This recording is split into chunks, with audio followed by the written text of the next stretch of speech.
बहुत दिनों से जिज्ञासा थी एक ऐसे सामाजिक सम्मेलन में हमारे परिवार के सदस्यों के साथ एक मेल मुलाकात, और आज बड़ी उत्सुकता से मैं इंतजार कर रहा था उस क्षण के लिए जब आप और हम रूबरू हों।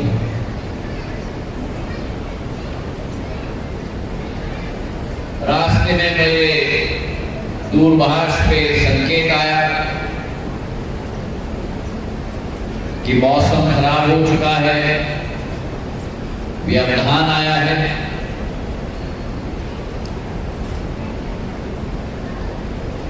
पर एक बात का संकेत मैं इस मन से कहना चाहता हूं,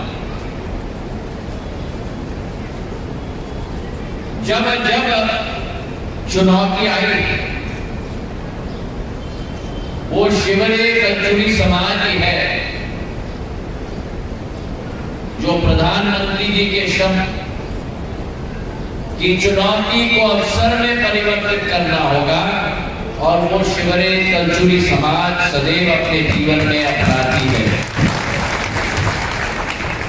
और आज तीव्र गति से जो कार्य हुआ और इतना भव्य मंच, भव्य मंडप और भव्य मेरा समाज, मैं अपने आप को सौभाग्यशाली समझता हूं कि ये मौका मुझे मिला उनके साथ नहीं। और जैसे अटल जी कहते थे ना, बादल छटेगा, सूरज निकलेगा और कमल खिलेगा। तो बादल भी छट गए, सूरज भी निकल गया। अब नवंबर के माह में आपको और हमको मिलकर अटल जी के आखिरी वाक्य कमल खिलेगा उसे हमें साथ।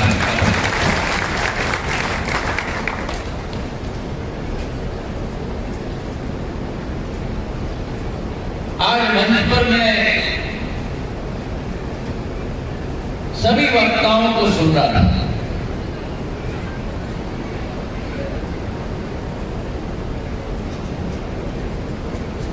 कई लोगों ने वर्तमान की बात की,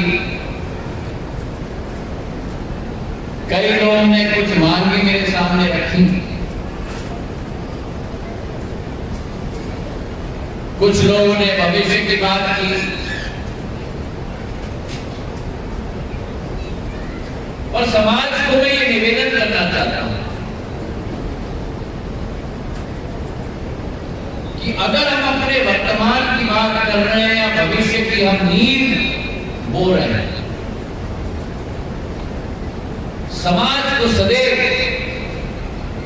अपने अतीत को समक्ष रखकर अपना वर्तमान और भविष्य का मार्ग प्रशस्त करना।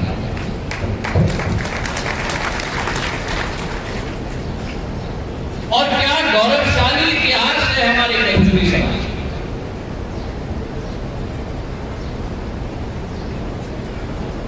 इस समाज का बुनियादी शब्द अगर आप ढूंढो तो वो शब्द है मेहनत, वो शब्द है मशक्कत, वो शब्द है परिश्रम। और जहां जहां मेरा शिवरे कल्चुरी समाज के साथ अनुभव रहा है, मैं गारंटी से कह सकता हूं एक एक व्यक्ति में ये तीनों के तीनों गुण मैंने देखे।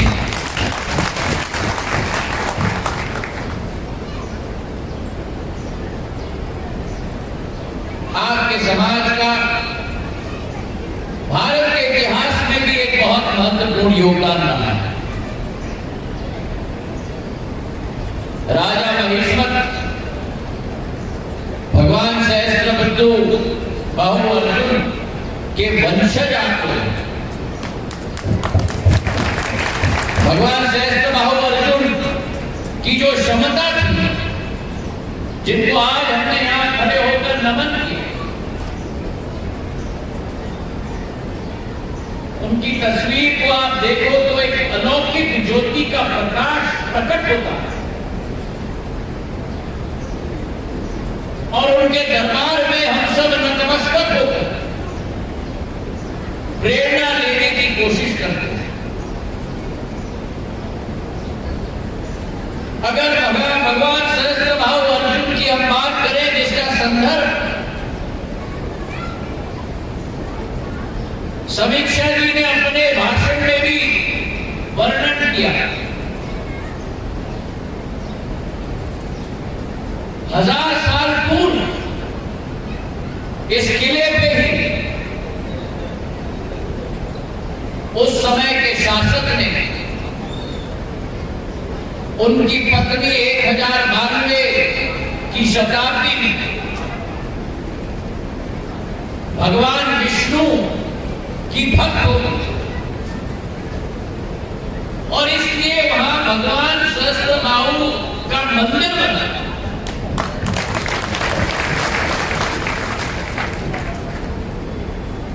पर जैसे समय निकला, एक पीढ़ी निकलती है तो दूसरी पीढ़ी तैयार हो जाती है। राज परिवार में अगली पीढ़ी तैयार हुई। जब अगली पीढ़ी दरबार तैयार हुई और अगली पीढ़ी का विवाह हुआ, तो जब बहू घर में आई,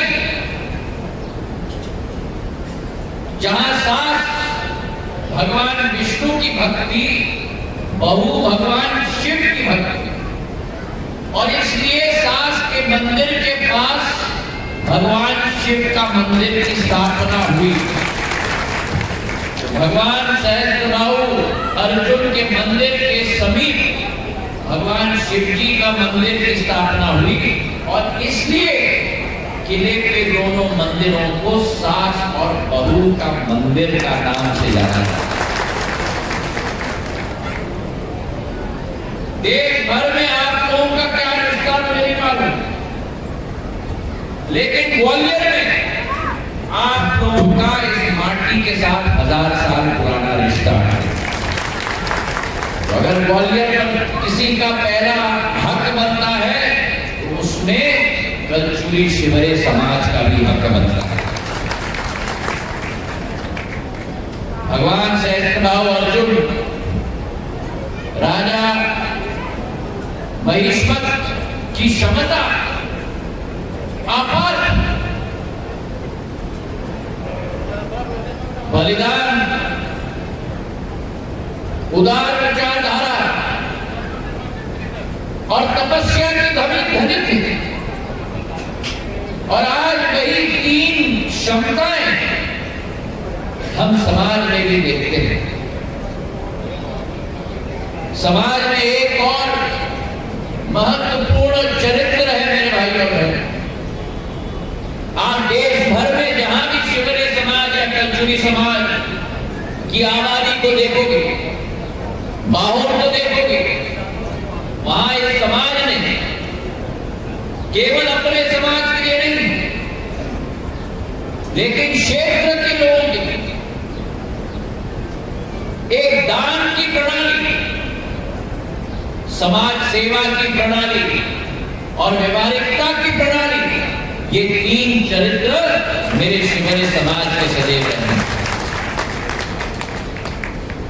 और इस समाज के साथ सिंधिया परिवार का बहुत पुराना संबंध है,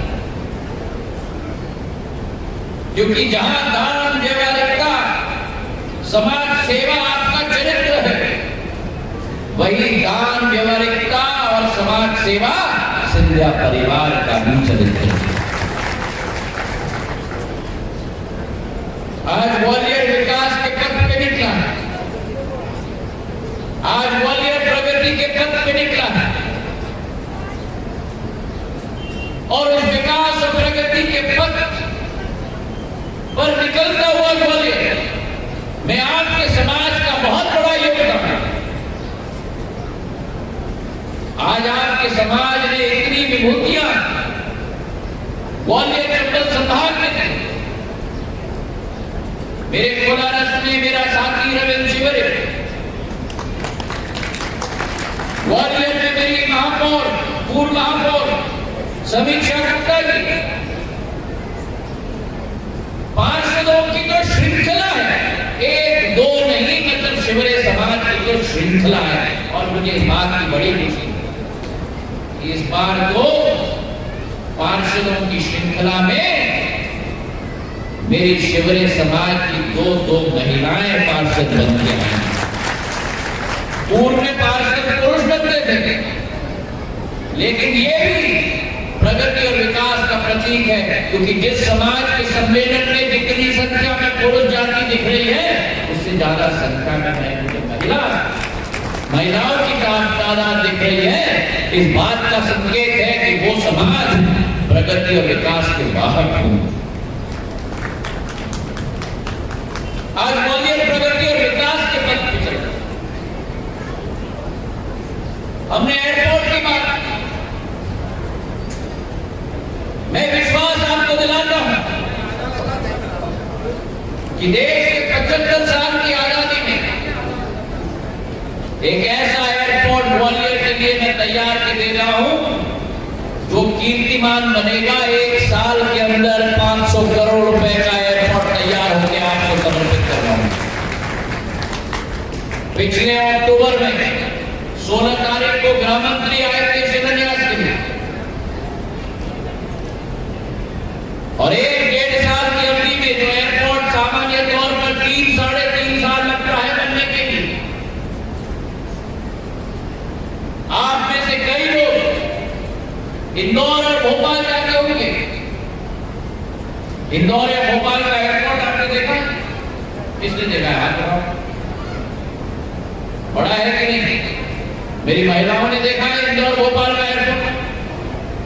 जितना बड़ा इंदौर भोपाल का एयरपोर्ट है, उससे बड़ा एयरपोर्ट में ग्वालियर में बनाने जा रहा है। और आप लोग तो सफल बहुत करते हो।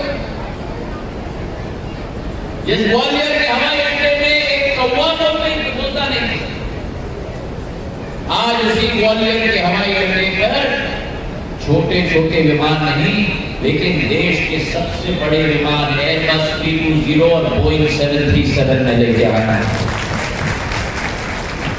अगर नागर विमानन मंत्री हूं तो वायु सेवा का झंडा हमें ग्वालियर में भी गाड़ के रखना होगा। और मेरे और आपके ग्वालियर को मुंबई के साथ मैंने जोड़ दिया है, बैंगलोर के साथ मैंने जोड़ दिया है, हैदराबाद के साथ मैंने जोड़ दिया है, दिल्ली के साथ मैंने जोड़ दिया है, इंदौर के साथ मैंने जोड़ दिया है। अब 1 महीना इंतजार करना, आने वाले दिनों में मेरी कोशिश होगी कि दोबारा जम्मू और कोलकाता के साथ भी जोड़ के आप लोगों को, पर एक निवेदन जरूर है कि मैंने जोड़ के तो रख दिया, लेकिन एक निवेदन जरूर है कि उन प्लेन को कृपा करके भर के भेजो, नहीं तो ज्यादा लंबा नहीं चल पाएगा। मैं देख रहा हूं आजकल, और ये खास करके मैं महिलाओं को कहना चाहता हूं, जब मैं प्लेन से उतरता हूं तो सारे पुरुष एक एक अकेले उतर रहे हैं, अकेले एक चढ़ रहे हैं, तो मैं कहता हूं कि पत्नी को क्यों नहीं साथ में लेके जा रहे हो? अगर बॉम्बे जा रहे हो, अगर बंगलुरु जा रहे हो, अगर दिल्ली जा रहे हो, तो परिवार समेत जाना चाहिए। जाना चाहिए कि नहीं मेरी महिलाएं? बोलो, जाना चाहिए कि नहीं? हाँ, समझ गए आप लोग। चुपचाप हो गए हो, अगली बार जाओगे तो बिल्कुल परिवार समेत जाना। अध्यक्ष जी, जरा आप अपने समाज की बैठक में ये कहिएगा, तो जहां हवाई की सुविधाएं में बढ़ोतरी हो रही है, वही नया रेलवे स्टेशन का संकल्प प्रधानमंत्री जी के साथ लेकर हमने पिछले महीने लिया। मेरे पूज्य पिताजी के द्वारा स्थापित रेलवे स्टेशन, प्राचीनता ग्वालियर के रेलवे स्टेशन में जगह जगह पर देखते हैं। स्टेट जमाने का रेलवे स्टेशन, नए रेलवे स्टेशन का डिजाइन मैंने स्वयं बनाया, जैसे एयरपोर्ट का डिजाइन मैंने बनाया। मुझे विश्वास है कि आप देखेंगे तो खुश होंगे। किले के मान मंदिर के गुंबजों को मैंने एयरपोर्ट में भी स्थापित करके दे दिया, ताकि जो व्यक्ति ग्वालियर आए या जो व्यक्ति ग्वालियर से जाए, इतिहास का दृश्य का आभास उसे मेरे प्रस्थान और आगमन के दरवाजे में मेरे एयरपोर्ट में होना चाहिए।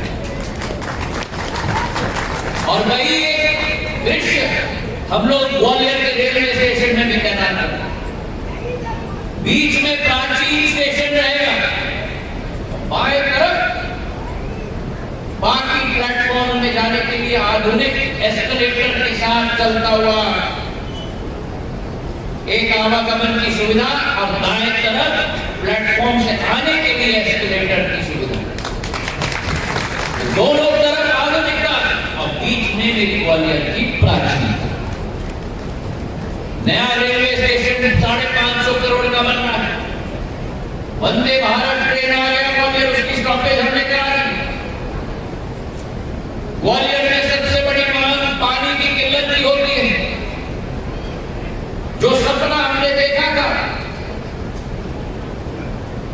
मैंने आपको संकल्प किया था कि मेरे हाथों को मजबूत करो, मैं चंबल से पानी लाने के लिए उस संकल्प को पूरा करके आप करूंगा।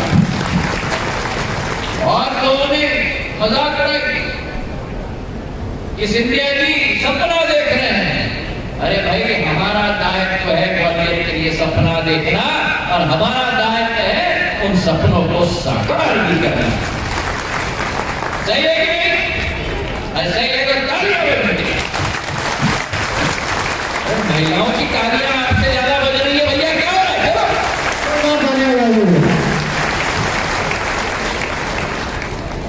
अगर तालियां अच्छी नहीं बजी तो महिलाएं अगले बार घर जाके सीधा सीधा कह देना कि सिंधिया जी ने कहा है अगले बार बाहर लाओगे ग्वालियर से तो मुझे साथ में ले जाना है।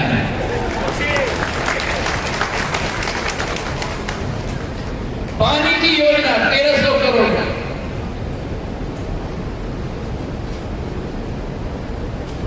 बांध तक पानी लाने की योजना, उससे वहां से पाइपलाइन से ग्वालियर तक लाने की। हमारे ग्वालियर में 60 रोड है, 6 नए रोड ग्रामीण जुड़ गए, वहां भी पाइपलाइन की योजना।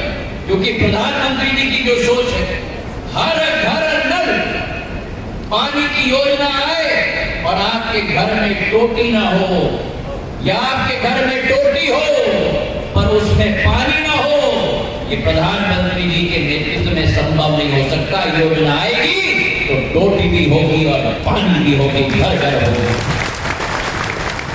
1000 बिस्तर का अस्पताल बन रहा है ग्वालियर, तैयार हो चुका है, लेकिन आज तक लोकार्पण नहीं हुआ। और उसके पीछे कारण मैंने पिछली बैठक में समीक्षा की, जो गंदगी अस्पताल में है, जो दीवार में क्रैक्स है, मैंने समय दिया है अगले 15-20 दिनों तक, और हमारे कर्मचारियों की जो किल्लत है अस्पताल में सफाई के लिए, शिवराज सिंह जी से निवेदन करके 972 नए पदों के लिए कैबिनेट से मैंने स्वीकृति दिलवा दी है अस्पताल में, ताकि एक कर्मचारी की कमी ना हो। और मैं शिवराज सिंह जी को लेके आऊंगा, नरेंद्र सिंह जी, हम शिवराज सिंह जी, शेखर साहब सब साथ में मिलकर भव्य लोकार्पण करेंगे, जब पूर्ण साफ सफाई के साथ मेरा 1000 बिस्तर का अस्पताल आपके लिए समर्पित होने के लिए तैयार है। उस अस्पताल को पुराने अस्पताल के साथ जोड़ने के लिए अंडरपास भी हम बना 53 करोड़ रुपए की डीपीआर भेजी है मैंने एयर कंडीशनिंग करने के लिए। हमारी सोच है ऐसा ग्वालियर बने जो 80 साल पहले मध्य प्रदेश के नक्शे पर नहीं लेकिन देश के नक्शे पर चमकता था, एक ऐसा ग्वालियर में स्थापित करने के लिए उत्सुक मेरे भाई और बहनों। तो आज मेरे शिवरे कल्चुरी समाज से मैं निवेदन करना चाहता हूं कि इस अभियान में, इस सफर में मेरी जिज्ञासा है, मेरा अनुरोध है, मेरा हाथ जोड़ के निवेदन है कि एक साथ मिलकर आप हमारे साथ जुड़े। आने वाले दिनों में चुनावी माहौल आएगा, कई लोग आएंगे, भ्रम फैलाने की कोशिश करेंगे, पर याद रखना जो लोग आएंगे विदेशी पंछियों की तरफ चुनाव के बाद चले जाएंगे। ग्वालियर की विकास, ग्वालियर की प्रगति, ग्वालियर की उन्नति, आपकी खुशहाली, आपका भविष्य का निर्माण प्रधानमंत्री नरेंद्र मोदी जी और शिवराज सिंह जी के साथ हम संकल्प करेंगे। और अगर मेरे साथ सुर में सुर मिलाने